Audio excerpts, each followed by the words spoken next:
بخیر دوستان عزیز نکشید. اینا دوستان عزیز روزتون بخیر باشدی. فریزه گریه کرد مرا کسیچ که گفتم مامو بباف. اینم خیلی بافتم شه یکم سن منیگو یکم. اینا خیلی بافت رفتم طبخ. اینا خیلی رفتم بعدی خیلی اومدم برای که موی کالتای کو. اینم خیلی مویشو بافتیم. کجبه؟ دیده چه خیلی کراساویتسه شده. کراساویتسه ای دختر ها؟ موی مواج ولی کالتای. موی ای قدر روزه اینگم جنگلای. روزتون بخیر و باشدی دوستانی عزیز. امیدوارم که همتون صحت سلامت هستید. یه بار دیگه هم خیر روزتون بخیر و باشدی. دوستان عزیز من خیلی بیسکویت پختم نصیب باشه یک تورت کردنیم.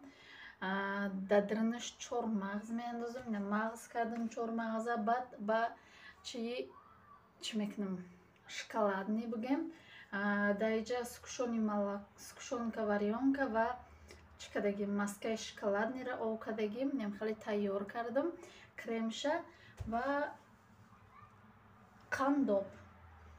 چیکار میکنم در اول خیلی دتگش کم ترک شکیده قنداب میکنیم.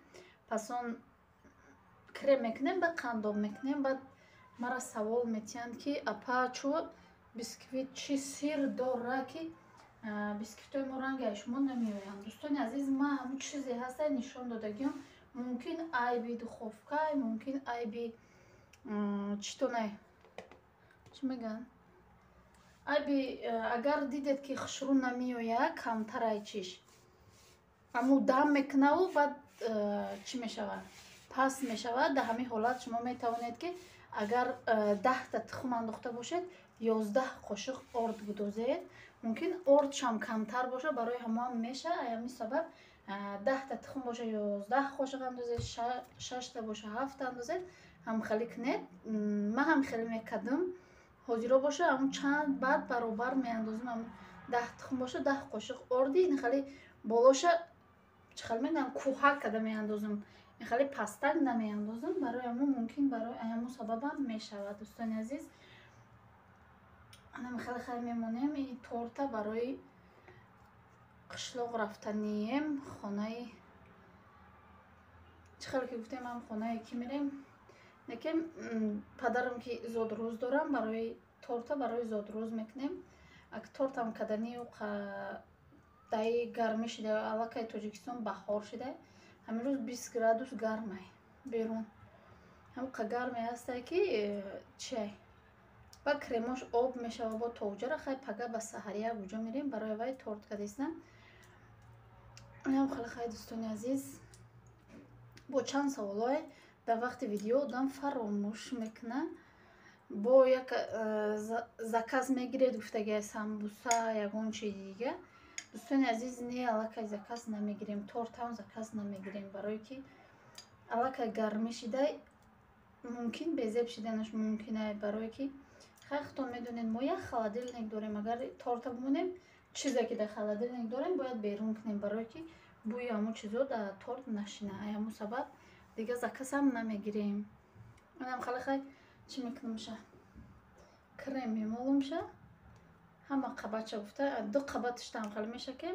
بعد قباتی بالاگیش نگاه میکنم اگر کریمم نرمال نبومانه چی میکنم در بالاگیش میشکم با چی یک جویا کده شفا برای گل دختنش گل میاندازم برای با ما همو کریمی شف در کره ما شف استفاده میبرم با که میگن که شف اخچه طاقه بزنیم ما اخچه طاقه میزنم. دوستان عزیز در کودکای ما به نهایت مخوله دخمه مخوله با هر کس فکوسش هر خیلی خیختون ببینید اگر که طاقه مخول که نباشه با چی بزنید چه با سخرنی پودره یا اینکه با سکشونی ملکو یا با سکشونکا وریونکا چه خیلی که مخول میشه تونه همو خیلی بزنید برای که هر کس فکوسش هر خیلی ده.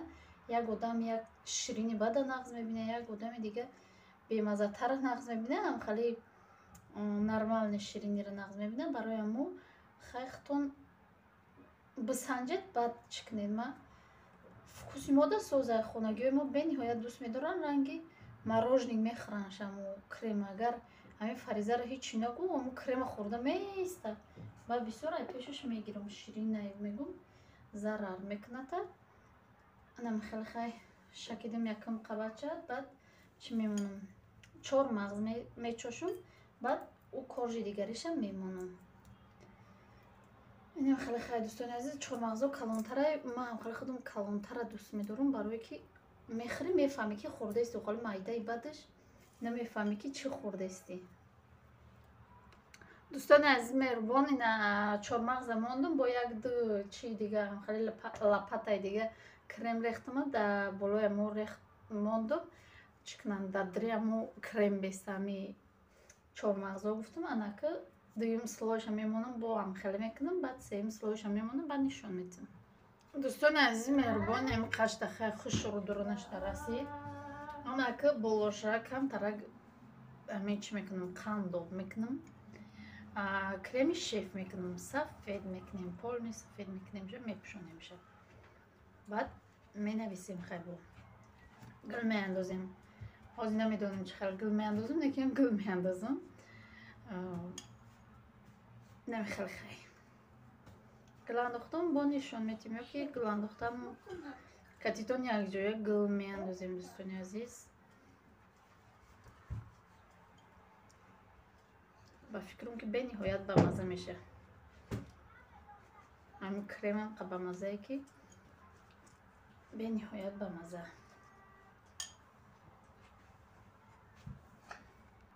дӯстони азизу меҳрубони ман инам хеле хай кремон тайёр шид загустител дохтум без загустител ғавс намеша инам хеле хай загустител андохтам инам хеле шид ҳозир мешакам мепӯшонам бо нишон метиём.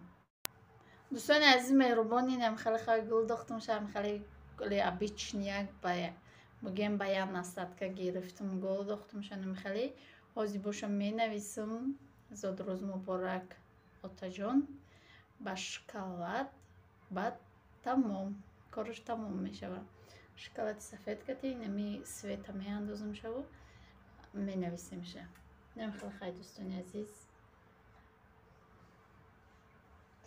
дӯстони азизу меҳрубон ма ирӯз хушбахтам нахудам то қаймёра кадам шаварам нестай чи баъд бисёриё мепурсад амиёро ба чӣ мекунед гуфта ман нишон додагиём иёро ба қолаб мекунем силиконови қолаба ҳавай кати мекунем баъд инаё шоколадан ё ҳамашамо ба шоколад мекунем и шоколади сафеда ранг дохтумша анам хеле шид хай дӯстони азиз светши неми свет шид ҳамида монанд барои вай ҳозир ҳаминҷа менависам ам хеле мемонам да имёра зодрӯз муборак отаҷон я оҳои дига оли қоқ нашида бигем хеле сахт нашида мегирам мемонам не хеле лишни меброя не ҷош ҳар ҷо акош меброя ё ки ами ҳарфо иёро метонед бо ба корча хушру ромнинг кунед. инам хеле хай дӯстони азиз ҳозир ма дар инамиҷа мемонам бо нишон метиём баъди монда шиданам.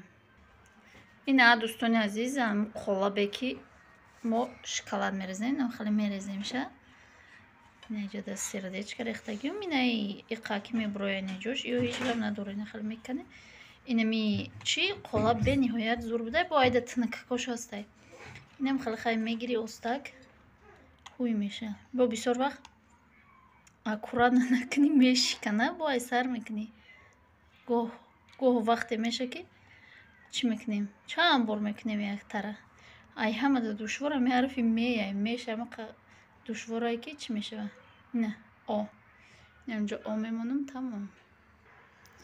инами хеле хай дӯстони азиз тайёр кардамша шумо баҳо битиед.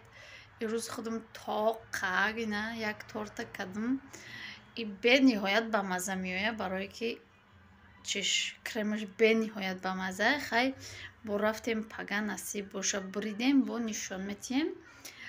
инами хеле хай дӯстони азиз пага ҳатман ки видеои қишлоқ мешава дастгирӣ кунед дастгириро фаромӯш накунед поделиться кунед да ҳаминҷа боша видеоро ба поён мерасонам то видеои оянда дар паноҳи худо бошед. худо нигаҳдори ҳар яки мо ва шумо бошад.